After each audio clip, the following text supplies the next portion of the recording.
So, it has been a while, but hey guys, how's it going? It is your boy, Manga Man Drew, and I'm here to cover the spoilers for My Hero Academia Manga Chapter 414. Yes, it has been a while, and just as a wrap up of why it's taking so long for me to cover the spoilers, there was an incident a few weeks ago where a few people got arrested for leaking manga before the official release in Japan. So those people got arrested, and it pretty much threw off the entirety of the spoiler culture when it comes to manga coming out of Japan. So most likely than not, the new day for the spoilers will be around Wednesday or Thursday.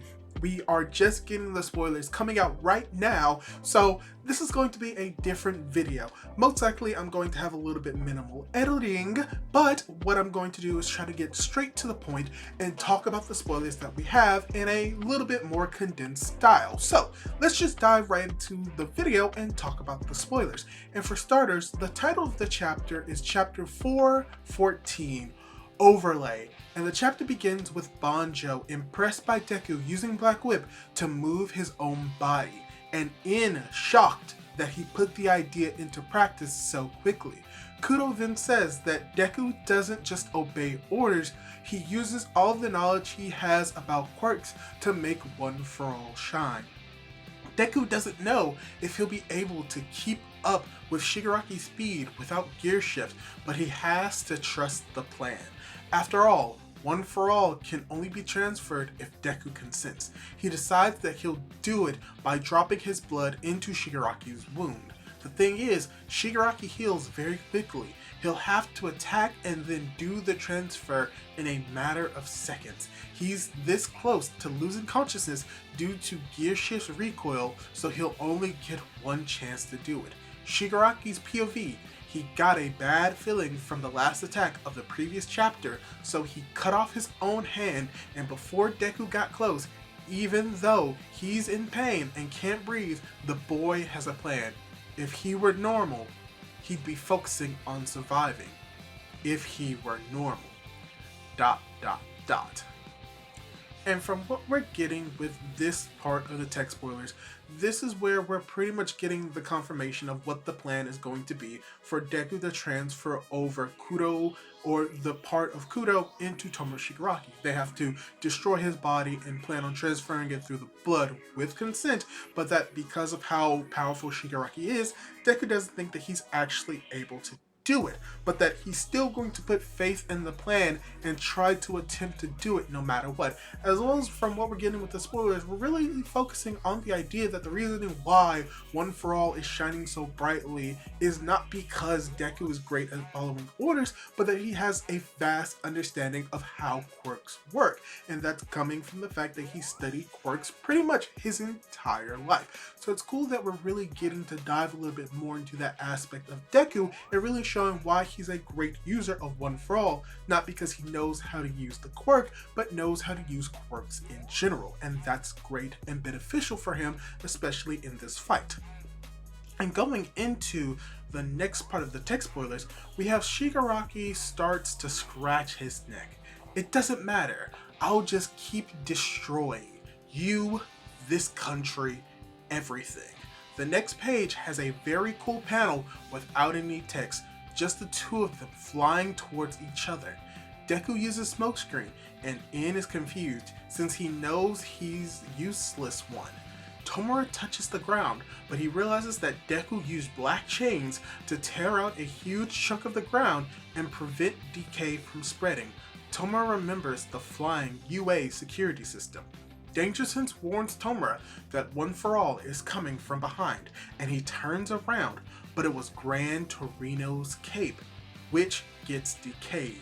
In notices that it's a strategy he used against Lady, and Tomura sees a drop of blood on Black Whip that was holding the tape. Tomura realizes that it's a trap, but it's too late. Deku comes out of the smoke, ready to attack. Tomura said, "I can see you there, Ghost," before, so Deku decided to bet that Search would react to Kudo's DNA in the blood since it reacts to anyone the user, quote, lays eyes on. And from here, this is where we're getting to see the actual play coming together, seeing the plan being actually executed, and how it's being done by calling back to certain fights that Deku has had and incorporating those strategies into it, most likely. His fight with Lady Nagin, as well as what the security system at UA was supposed to do to prevent Tomura from decaying everything. As well as we're getting a little bit more hints to the idea that all of the quirks that Deku has are going to be useful and beneficial in this fight, especially when it comes to In, who seems to have very much doubts from the past few chapters about whether or not his quirk is actually going to be useful. As well as this also tackles the strategic mind that Deku has, where he cannot outpace Tomura in speed, but he can do so with planning and great strategy, and we're most likely going to be seeing that in this chapter. But with that, we're getting more towards the final part of the chapter, where we get the final part of the text spoilers that says that he then used the smoke in reference to Deku to hide and get closer to Shigaraki at the right moment. In remembers saying that all the one-for-all quirks are amazing and starts crying. Tomura's body then starts to change into a defensive mode, turning into the quote, finger armor form. But Deku lands a punch right in Shigaraki's chest, transferring him gear shift. Kudo, don't be sad. When we met, I was already a ghost. Now before I get consumed by Shigaraki, let me do this.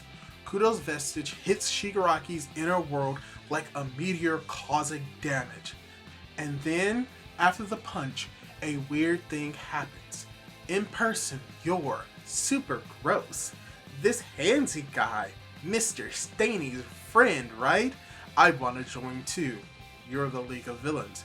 Deku starts seeing flashes of the first time Shigaraki met Toga and Dabi. The scene changes. They're in the sports festival arena. I want to be a hero too. Deku sees Shoto using his flames for the first time. I came here after being influenced by Stain. The moment Spinner met Shigaraki, Izuku and Tomura's memories are blending together. In shouts, "Ninth, you have to keep attacking. The plan is working. The second user has succeeded, but it's still not enough. You have to keep going."